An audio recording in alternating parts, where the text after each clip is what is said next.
This evening, police have made 36 arrests. In fact, throughout the whole of the West Midlands area, a total of 36 arrests tonight as rescue services saw looting vehicles, satellites, Birmingham, West Bromwich and Wolverhampton. These being so I Cameron a short time ago, just coming into us as riot police confronted some people over outside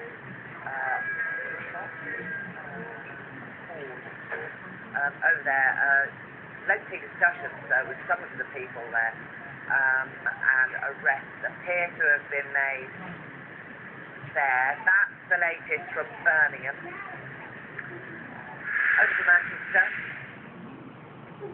Again, these pictures just coming into us showing riot police walking through the streets. People have been advised to stay away from the centre of Manchester this evening after rioters looted shops in the city centre. And this Selfridge shop on Market Street in the city was set on fire, and earlier on hundreds of youths running down the street, smashing windows of several stores, as you can see. As darkness fell, the groups of rioters dispersed in different directions. Police have been playing a cat and mouse game really with them, finding where they are, where the next streak of violence will come.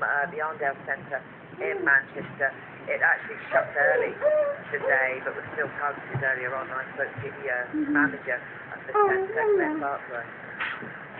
Quite horrendous.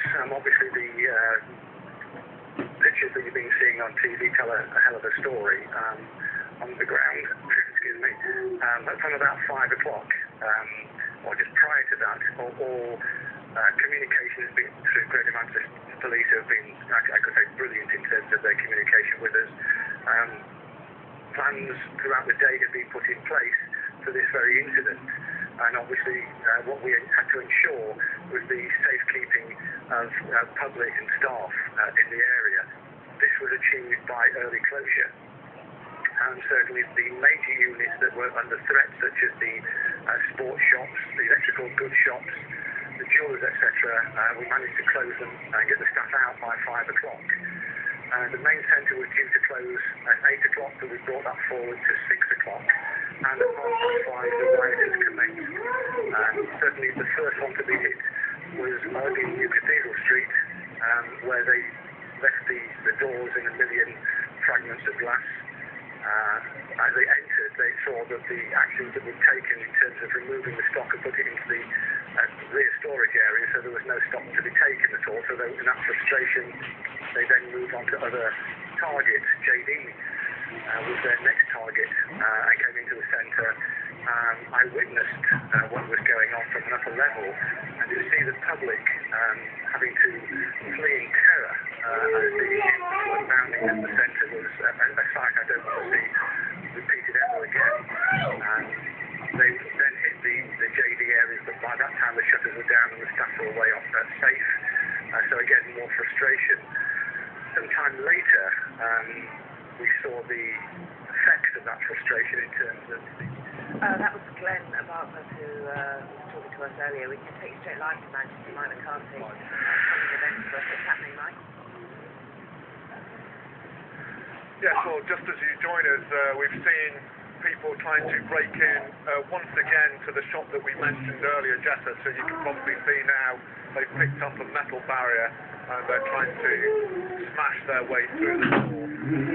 This is happening with no police officers apparently around, none that I can see. There is a police helicopter hovering overhead at the moment, obviously focusing on this small group of looters just trying to break through the shutters now. They smashed the front window earlier, now they're trying to break through the shutters of the photography shop there. And as we were saying earlier, this is a shop that is right next to the city hall, the town hall I should say, in Manchester. It's the heart of Manchester city centre. Around us, groups are gathering. I think we're going to have to go now because groups are gathering with masks, so we'll have to leave it there. Mike, thanks so much. Yeah, get out of there. A very interesting conversation that Mike had a short time ago with a youngster wearing a mask who said he wasn't in Manchester to go about but he wanted to get into trouble. Didn't go into too much more detail and more a lot through the interview. But an insight as such into the minds of people that are committing these acts. The police have been in this area. Mike McCarthy has seen riot police patrolling around here, but as the group of rioters move off, the police move on past them and then they return to the scene again. We're going to take a look at the front page of the newspapers very shortly, and before that I'm joined by former editor of the Sunday Mirror and the Sunday Express, Eve Pollard. Evening to you, Eve. I can see you sat watching these pictures aghast. Aghast. I mean, Harold, there is that shop. They've got a great big thing which they're trying to push through the door, and there is not a policeman anywhere around. And that's, I think, what we've seen the last 3 or 4 nights, that there are people visiting. Because they outrun the police to get to a different area. Sure, and the police can't cope. And of course, we have a lot of police in London. It's the nicest theme so far. London is safe, and so the rest of the country is now suffering. And there's just a mixture of horror, and you must imagine how terrifying would it be to be living above that shop. How scary. You heard stories yesterday of people fleeing with young babies and places set ablaze. And if the economy wasn't bad enough to take, and of course you and I will pay for it because our insurance will go up. The cost of all these shops and having to do themselves up. Look, they're calmly going about their business of trying to destroy that store. I presume and hope that the police will come along, and I presume and hope we'll take photographs and we'll be able to find these guys and arrest them. The Daily Mail tomorrow morning says fight back. 16 casualties, as you say, on the streets of London. These pictures from Manchester, armoured cars to confront looters. Capital under control, but trouble flares in other cities. And that is the story of tonight. Not nearly as bad as last night, but outside of London. Very, very bad, and very scary. I mean, interestingly, all my relatives and people who've been phoning me from abroad, since politicians are slightly obsessed about the Olympics, and all my friends phoning me from abroad saying, are you all right? And a friend of mine's daughter's a journalist and just gone to work in, I better not say, but a Middle Eastern country, which is undergoing real trouble at the moment, and she says she feels safer there than her mum in the middle of London. Terrible. Next paper we've got is the Express. Well, I quite like this headline because this is what you did see this morning. Sweep scum off our streets.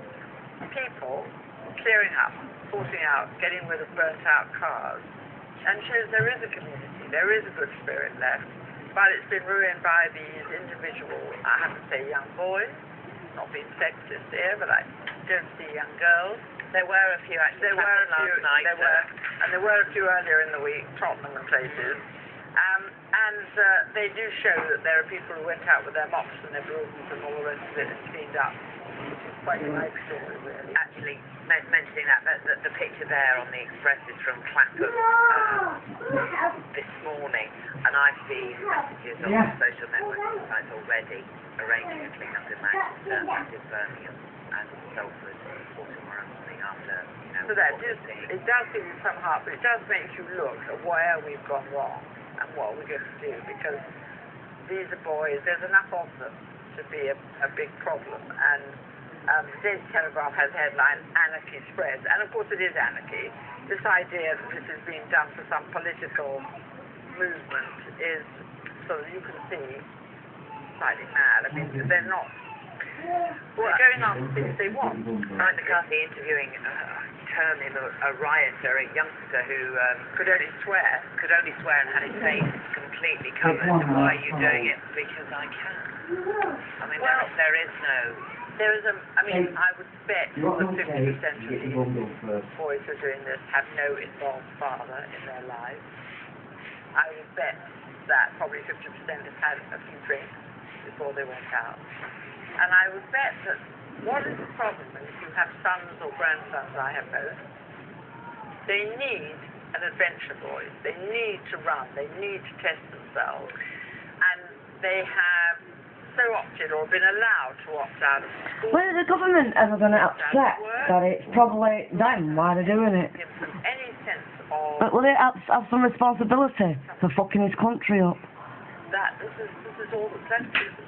It's a mixture of schools and parents, and perhaps the way we actually handled our police force, because to get the police force to use and to be sympathetic to the police.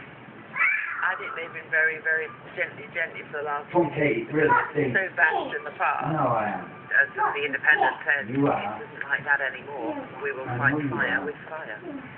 Well, they're right. Don't do you have to say. About the Independent says if any good thing from the horrors of these days, it will be that we finally face up to the shame of our excluded underclass. Just leave it now. Leave it. We've got to face up to the shame, but who excluded them?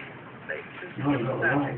Really, Do yeah. you think, I mean, when there's such a sense of hopelessness, particularly when, you know, I know those youth budget cuts, youth centres are being shut, the community work isn't getting the support that it used to. Well, number one, centres being shut very recently. Centres, I'd love to think that those boys and buddies are going to play a pool game at youth centres. I don't think they do. And number two, it is outrageous that these youth centres are being shut when you've still got the head of the council earning more than the Prime Minister in many cases.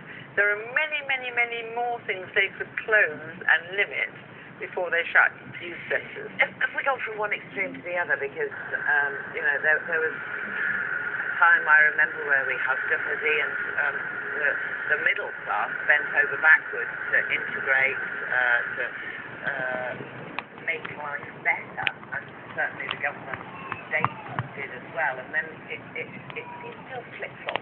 So well, we talked all about their rights, and we didn't talk about their responsibilities. And actually, when you say the middle class, yes, we all did and talked about it, but perhaps we should all go and work with it. Perhaps we should go. And perhaps the sort of dads that we have, the sort of dads that a middle class boy has, should actually say, I will go to a youth centre, even if it's once a month. And I would talk, or maybe we need to give them something like the VSO, so they feel they have an adventure in their life, and they get away from homes often run by single mums. And I'm very sympathetic to single mums. But it becomes an alternative lifestyle. So you have these boys, and it's very tough when you're on your own. indeed it is. We'll leave it there for just a second. Then you're going to join us for a full press preview at 11:30. Owen Joe. But we're getting back through from Greater Manchester Police a statement from their Assistant Chief Constable, I believe, Gary Stewart, who described violence in Greater Manchester as unprecedented this evening. Many shops looted, windows destroyed, shops set on fire as well, but strong words from the Assistant Chief Constable there in Greater Manchester. The news agency also reporting that Liam Gallagher, former ex-Crossman Committee of the fashion movement in the streets in Manchester, had fallen victim to the looters. The car apparently containing 4 men pulled up. They entered the street further down from Bang and Olafson, where the store there is actually empty after the looters took 30 inside. PA News Agency reported that 2 youths appeared on the scene. One took a picture of the other wearing a belt. So, Greater Manchester Police dealing with what they term an unprecedented amount of violence.